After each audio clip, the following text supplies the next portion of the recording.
Y quiero comenzar contando lo que pasa en el Océano Índico. Los tifones y los monzones son vientos violentos que en el Océano Índico se dan. Y cuando los barcos pasan por esos tifones y esos vientos fuertes, muchos de ellos se han hundido.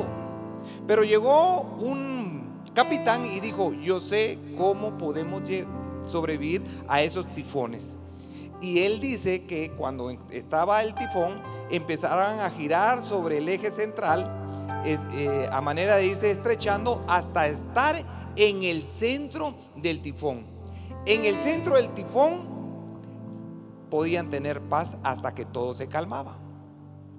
Yo me puse a pensar en este cuestionamiento y dije yo, realmente nosotros deberíamos de estar así, que en medio de las tormentas y en medio de las situaciones adversas que cada uno de nosotros vivimos, la paz que sobrepasa todo entendimiento es el centro, y el centro es Jesucristo. Y cuando nosotros tenemos a Jesucristo como el centro, como la roca, allí en ese momento vamos a tener la paz que por mucho tiempo no hemos tenido. Paz. Una vida con propósito. Acompáñanos y sé partícipe de lo que Dios hablará a tu vida en este programa. Una vida con propósito, con el pastor Haroldo Silíazar. La Biblia dice que cada día trae su propio afán. Pero cuando yo soy padre de familia y yo sostengo a mi familia y todo gira alrededor de lo que yo pueda producir para llevar el sustento a la casa, el día que yo falte, ¿qué pasa?, le dije. Y me comenta ella y me dice: igual con mi hija. Entonces le digo yo, realmente no tenemos la confianza en Dios, porque tener paz en medio de la tormenta significa tener confianza. Mi paz os dejo, mi paz os doy, no como el mundo la da. La clase de paz que ofrece el mundo es una paz ficticia, que por un momento tú puedes tener hoy paz, pero al día siguiente estás con los mismos problemas. La paz que ofrece nuestro Señor Jesucristo es aquella clase de paz que le da al individuo una sensación de seguridad. ¿Cuántos de nosotros no queremos hoy tener la seguridad de saber que las cosas van a estar bien? Que pueda venir la cepa y que pueda venir sepa Judas que va a venir, pero lo que venga y lo que tenga que venir, la confianza de cada uno, específicamente hablando del creyente, está puesta en nuestro Señor Jesucristo. Si yo llego a faltar, ¿quién se convierte en esposo de mi esposa? Nuestro Señor Jesucristo. La palabra dice que Él es padre de huérfanos, pero también es esposo de viudas. Cuando nosotros estamos acogidos realmente en una situación que nos pueda robar la paz, lo primero que nosotros decimos es: yo no quiero dejar este mundo. ¿Qué va a pasar con mis pequeños? ¿Qué va a pasar con la empresa? ¿Qué va a pasar con mis hijos? ¿Qué va a pasar con mi esposa? Y en ese momento y en esos procesos de la vida, todos los hemos pasado. Nadie quiere dejar este bendito mundo. Tan ricos los chicharrones, y allá a saber qué vamos a ir a comer. Tan rico comerse usted su pedacito de carne asada, lomito, ¿verdad?, con el gordito a la par, una tortilla salida del... Ya no sigamos hablando, ya se van a ir antes.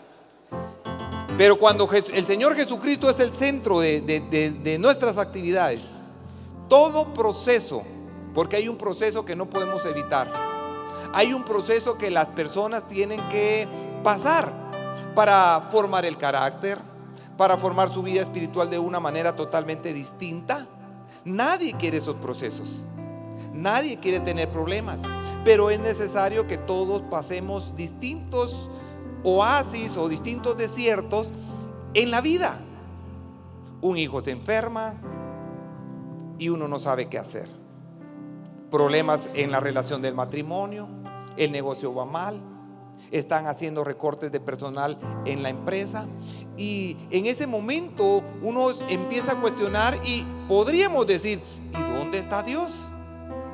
Porque en lo que yo veo, todo lo que me está pasando, yo he sido fiel diezmador, sirvo en la iglesia, hago lo que puedo en la iglesia, pero no es justo que me esté pasando o que esté pasando por este desierto.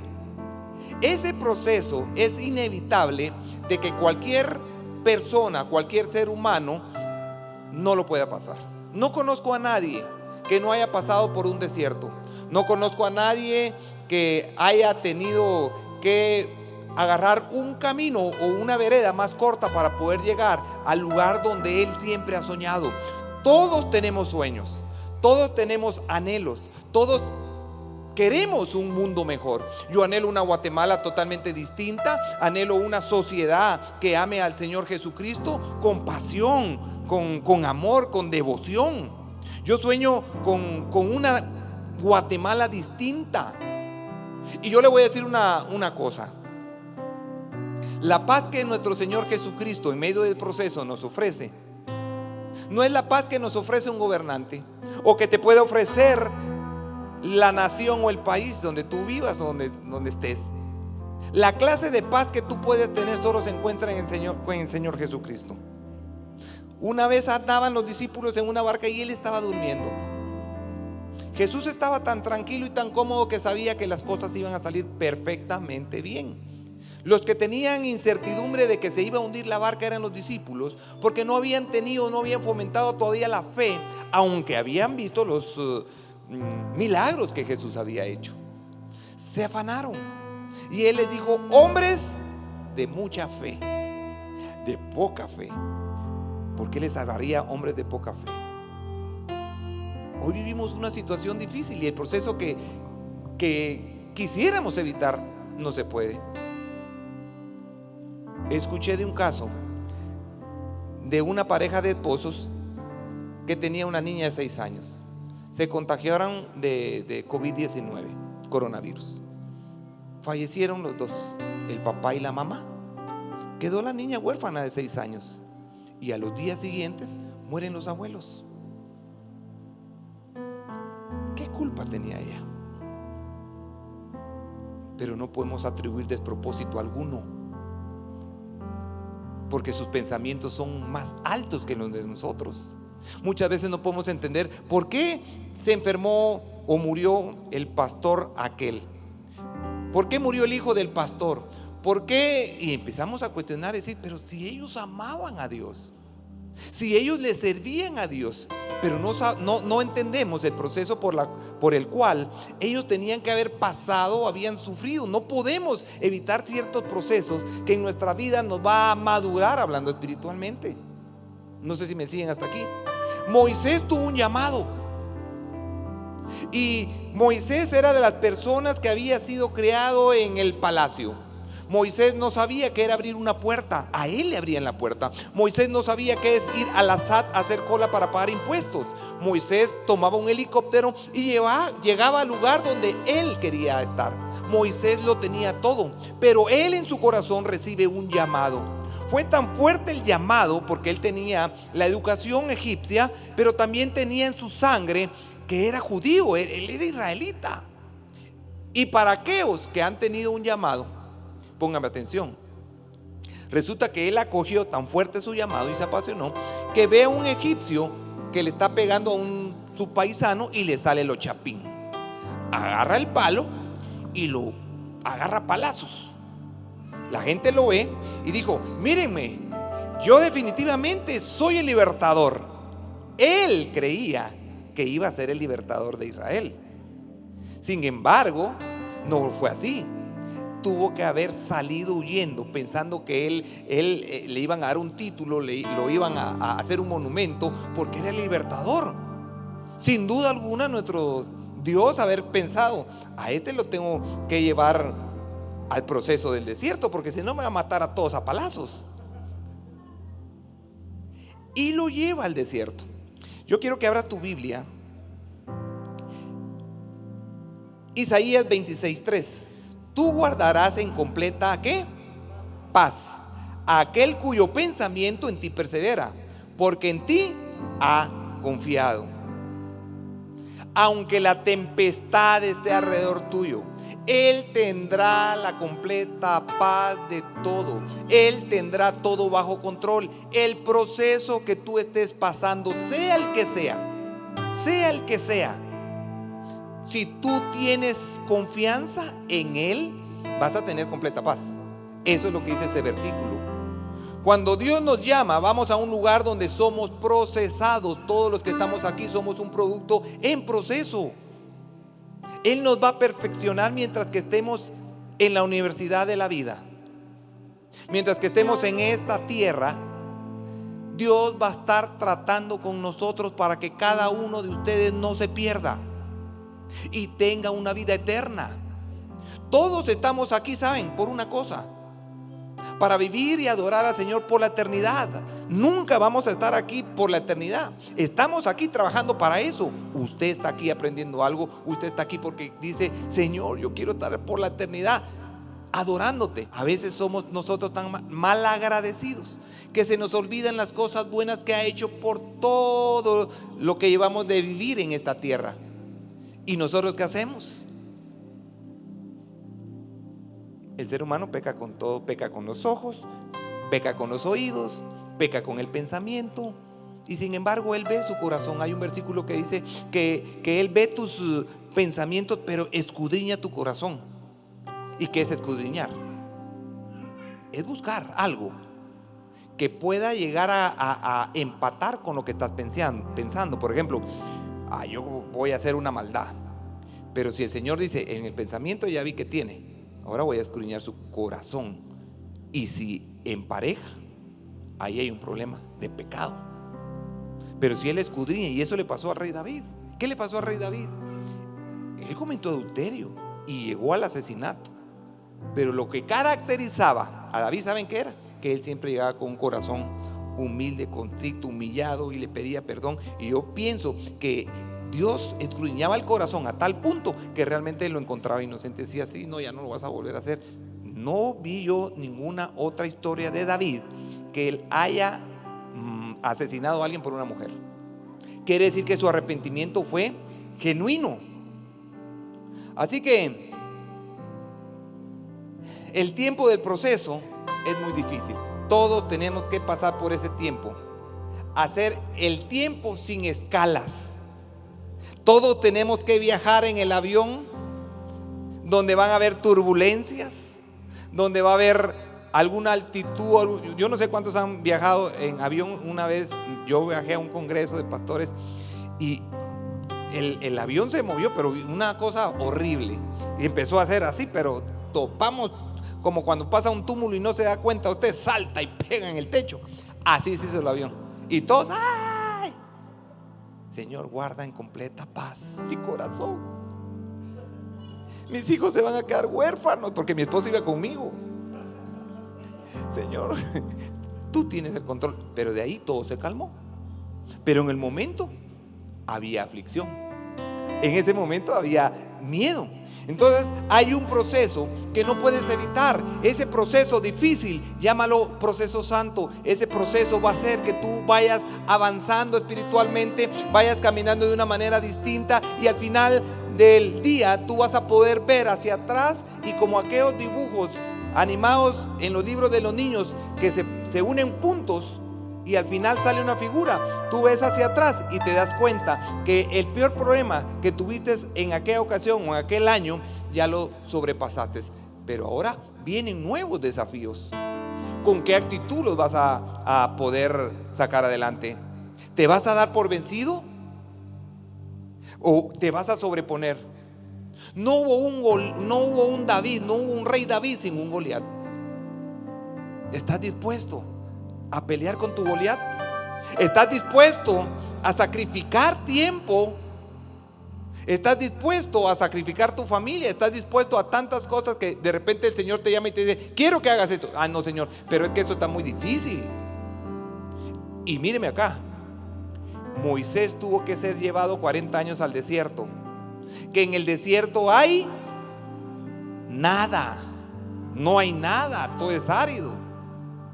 Y ¿saben qué? En ese lugar que no hay nada, en ese lugar que tú puedes pensar que eres un mecánico, puedes ser albañil, abogado, ingeniero, pastor, laico, pentecostal, liberal, ateo, lo que sea. ¿Sabes qué? Hay un lugar donde tú vas a ponerte y te vas a parar y vas a decir, bueno, en este lugar, en este taller mecánico, ¿cómo Dios se va a manifestar? Dios no me va a hablar en este lugar. Si eres enfermera o doctor, tú vas a decir, ¿cómo Dios me va a hablar en este lugar? No, tiene que ser un lugar santo. El Señor me va a hablar en la iglesia, el Señor me va a hablar en un lugar santificado. Y Moisés pensó eso. ¿Cómo en el desierto Dios me va a hablar? Aquí estoy, yo vine huyendo, tengo un llamado, ¿dónde estás? ¿Por qué me están pasando eso? ¿Por qué estoy viviendo esta situación? Y entonces en ese lugar donde tú pensabas que no había nada, en ese lugar que no vale la pena, ese taller mecánico, esa clínica donde tú estás trabajando, esa oficina de abogados, ese lugar de trabajo donde tú estás, y vas a decir, Señor, ¿cómo tú me vas a hablar acá? Aquí no hay nada, este es el desierto. De repente se le enciende una zarza, y en ese momento, en ese lugar donde Moisés no pensaba que había nada, se enciende una zarza y le dice, quítate las sandalias porque el lugar es santo. El lugar que tú crees que no vale la pena, que Dios no te va a hablar, ese lugar es santo y te va a decir, Pedro, Juan, Silvia, Carol, Ana, Julia, Luis, Enrique, y los nombres por cada uno. Lo que tú piensas que aquí no me voy a manifestar es santo. Ahí yo te voy a hablar, ahí yo te voy a dar las directrices. Y él no se esperaba, míreme acá, él no se esperaba que la zarza se encendiera en ese lugar. Él no lo esperaba, pero algo sucedió ahí. Y Dios le habló y le dijo, hey, momentito, Moisés, tú has venido pensando en este proceso y que yo te había hablado, yo te elegí, es cierto, para que tú liberes a mi pueblo, pero tampoco me gusta que te estés quejando, y es por eso que en ese lugar donde tú te has quejado que no tiene valor, yo te voy a hablar. Mujeres, ustedes cocinan, llevan la comida a la mesa y no reciben ni siquiera un gracias.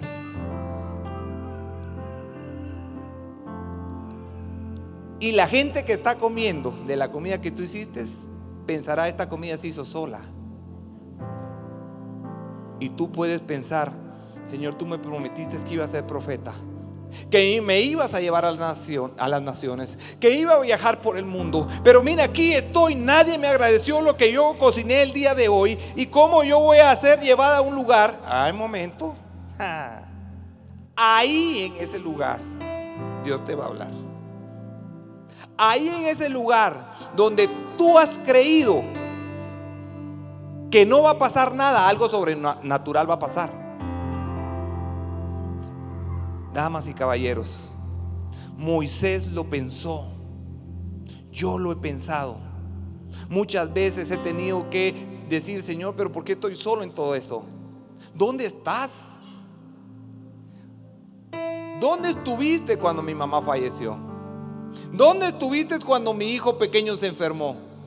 ¿Dónde estabas? Y con aquella pasión, Señor, pero si tú me llamaste, ¿por qué me pasó esto? Yo acababa de recibir el llamado de pastor cuando a mi hijo pequeño le cae una valla de publicidad y le corta aquí a centímetros de morir. Y cuando yo iba para el hospital decía, Señor, ¿por qué? Mire pues, ¿por qué? Esto es un desierto para mí. ¿Y no acaso dice que tú vas a guardar a los que te temen? Que ángeles alrededor mías hay. ¿Y por qué no hiciste nada? ¿Dónde estabas?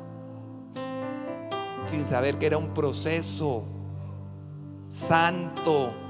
Porque muchas veces los problemas son problemas y no los miramos de la manera que realmente deberíamos de verlas. Los procesos sirven para algo. Hay un propósito para cada proceso. Ahora, pastor, pero mire, yo he vivido 20 procesos. Wow, cómo te ama el Señor. Tiene un gran propósito para ti. Pero ya me cansé. Persevera, papá. Se lo fue. Él dudó.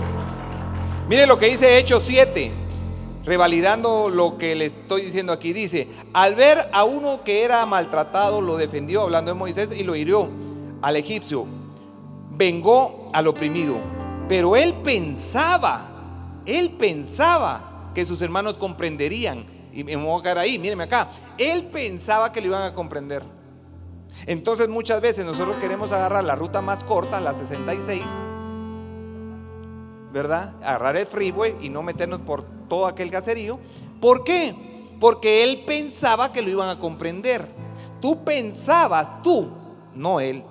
Por eso yo opto a lo que me dijo un día mi tío: ¿querés hacer reír a Dios?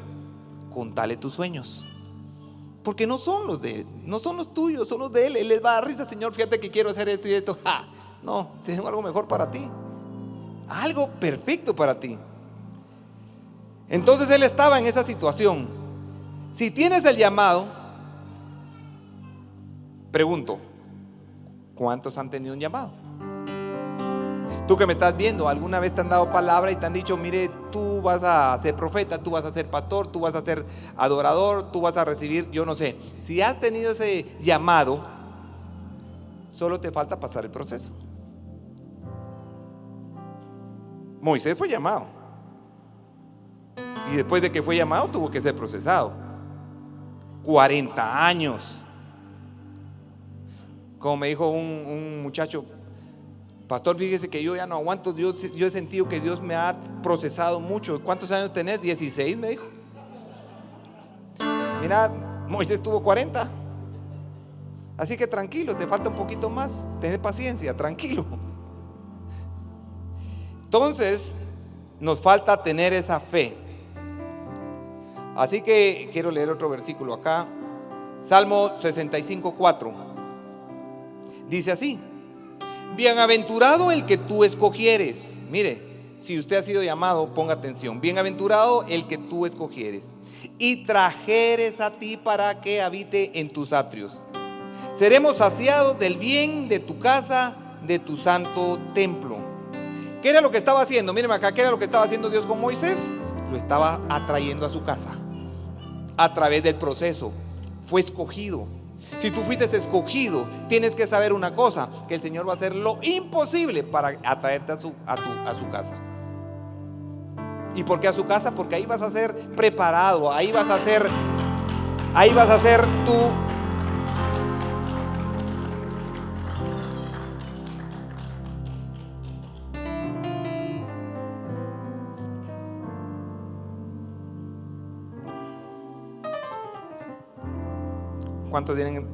¿Cuántos vienen esperando algo de Dios esta noche? Nosotros no sabíamos al final si ya los domingos hacer otra vez 2 o 3 servicios orándole al Señor qué se debe hacer. Y le digo: Señor, la iglesia a nivel del mundo está pasando una encrucijada. Nos quieren doblar la cerviz, quieren hacer que la iglesia cristiana desaparezca quizá. Pero hoy tenemos que aprovechar cada momento para poder oír de su palabra y para poder tener la fe que nos va a llevar a hacer cosas inusuales. Que la gente pueda darse cuenta de que hay un Dios verdadero, no un Dios histórico, no un Dios de palo. Entonces, si el proceso que está pasando la iglesia es para que reflexionemos y podamos decir: acerquémonos más a Él. No es una religión, es una relación. El Señor quiere que su pueblo tenga una relación, que el pueblo se acerque a Él por una sola razón. ¿Sabe cuál es? Él quiere ver quiénes son adoradores de verdad de Él. Él quiere que todos procedamos al arrepentimiento, que nadie se pierda. Pero hoy más que nunca la gente se está perdiendo. ¿Por qué? Las iglesias deberían de estar más llenas de lo normal, pero la pasión ha desaparecido. ¿Por qué? Pregunto. ¿Qué ha pasado? ¿Será que nos cansamos de un Dios ¿Será que nos cansamos de servirle a un Dios? ¿Será que el tiempo ya no nos alcanza para dedicarle a nuestro Señor Jesucristo un tiempo? ¿Cuántos días a la semana venimos a la iglesia? 1, 2, 3, o a la 1, a las 12, a las 3 y ya no venimos.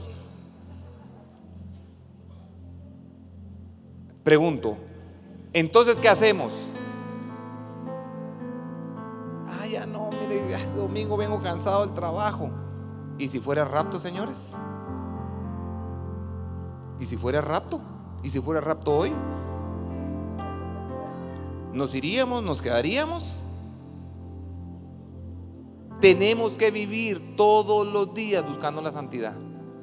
Pregunto, ¿cuesta servir al Señor? ¿Cuesta buscarlo a Él? ¿Cuesta obedecer? ¿Cuesta hacer las cosas buenas? No cuesta. Pero allá afuera nos ponen un montón de cosas malas que son bien fáciles. Eso sí lo hago, pero servir al Señor, si eso no es tan difícil, ¿pero por qué cuesta? Tu proceso que no defina tu vida espiritual. Si te has sentido cansado, si te has sentido aturdido, si te has sentido que ya no puedes más, diga al débil, fuerte soy. ¿Cuántos nos sentimos muchas veces débiles? Pruébelo. Diga el débil, fuerte soy. Señor, si este proceso es para algo, no me importa. Yo ahora pienso, si tengo que pasar más procesos, los tendré que pasar. Pero yo le voy a decir una cosa: puesta mi mirada en el galardón, porque sé que cuando yo salga de ese proceso con la mirada hacia el frente, voy a poder decir: Señor, tú lo hiciste, lo volviste a hacer nuevamente. Es el mismo Dios. Es el mismo Dios. Es el mismo Dios que abrió el mar rojo. Es el mismo Dios que quiere que le empecemos a servir y lo empecemos a buscar, pero sobre todo lo empecemos a honrar. ¿Y cómo lo podemos honrar, pastor? Haciendo las cosas que le agradan. Haciendo. Levántate en la mañana, una cosa he demandado, decía David, y esa buscaré, y es estar en su santo templo todos los días de mi vida para apreciar su hermosura. David quería vivir en el templo. David quería estar ahí solo por una cosa: él quería sentir la gloria de Dios. Cuando tú te sientes desfallecer, un abrazo del Espíritu Santo, es decir, todo va a estar bien, tranquilo, espérate, ya viene la salida del problema, aguanta. Esto es solamente para formar tu carácter. ¿Cómo es posible si no fuéramos formados con esos procesos? Entonces, ¿dónde estarían los hombres verdaderamente de fe y las mujeres de fe? Hombres de valor, mujeres de valor, apoyando a sus esposos, esposas apoyando a sus esposos, y el matrimonio apoyando a sacar a sus hijos adelante para que puedan amar a Dios. Que la mejor herencia que podemos dejar son nuestros hijos, pero fomentar a Jesús en el corazón de ellos, para que cuando nosotros no estemos, sepamos que allá arriba nos vamos a volver a encontrar, que aquí solo vamos a estar de paso, que cualquier proceso, señores y señoras, que quiera arrebatar nuestra vida, cualquier enfermedad que pueda arrebatar nuestra vida, para Él vivimos y para Él morimos. Somos del Señor. Usted no tenga miedo. Lo que sí tenga es fe. La fe mueve montañas. Así que yo este día quiero dejarles en sus corazones que cualquier proceso que estén pasando, sea el que sea, hay una salida. Y la salida está a punto de que usted la pueda ver. La salida está a punto de que usted pueda ver que las cosas se van a solucionar de una manera sobrenatural. Pastor, ¿y si no pasa? No sea incrédulo, no pregunte eso. Tiene que pasar. Tiene que pasar. Así que yo los motivo a seguir creyendo en la palabra del Señor. Lo motivo, este mes es el mes de la Biblia. Usted lea todos los días, y no solo este mes, la Biblia la deberíamos de leer. Es el libro más completo, tiene 66 libros, imagínense, en uno solo. Tiene para divertirse, tiene para aprender, hágalo. Algún día las Biblias las van a quemar, algún día vamos a ser perseguidos. Aprovechemos estos momentos, atesore la palabra en su corazón y la tenga en la punta de la lengua, para cuando tenga que presentar el Evangelio de Jesucristo y pueda llevar ese arrepentimiento de pecados a aquellas personas, para que puedan tener una vida eterna. usted ya los tenga guardados en su corazón. Así que en el nombre de Jesús yo lo bendigo. Póngase de pie. Vamos a orar sabiendo que todo proceso es necesario pasar. Y entienda que ese proceso puede ser un proceso santo para purificación, para que usted pueda ser de una manera más íntegra y más santo. Yo creo que cierre sus ojos ahí. Una vida con propósito, con el pastor Haroldo Eliezer.